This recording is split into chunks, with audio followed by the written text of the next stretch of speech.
Dude, Panasonic mid-drives are coming to the USA.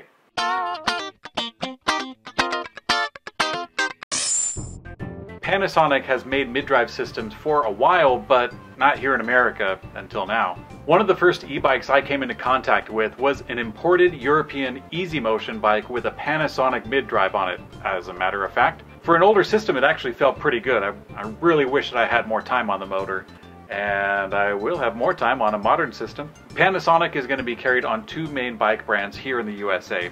Univega and Van Dessels get all the attention. Sensational mountain bikes with the new Panasonic GX Zero motor, boasting a greater weight to power advantage than anybody else on the market. The Univega uses the X Zero motor, which, based on the limited information, sounds pretty good.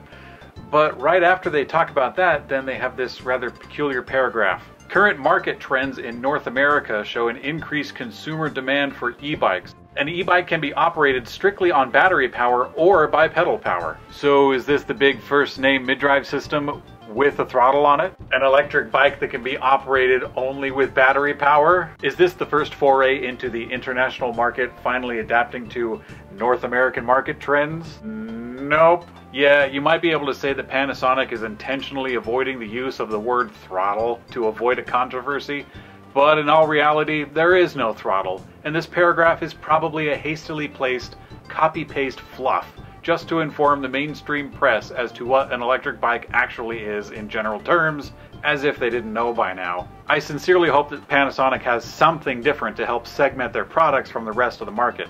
In the mid-drive scene, there's lots of characters to choose from, and the differences are becoming pretty subtle. Panasonic does make their own battery cells, so that's a pretty good thing because they can use that cost savings to either drive down the cost of the entire system or they could add value to another part of it. So yeah, that's a pretty good thing to look out for. So come on, Panasonic, don't let me down. Live up to the historic reputation of Panasonic smartphones, Panasonic game systems, Panasonic real estate, and this Panasonic shoe smell eliminator thing.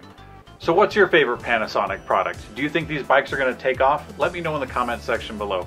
I'm Mikey for Blue Monkey Bicycles, and I'll see you on the later.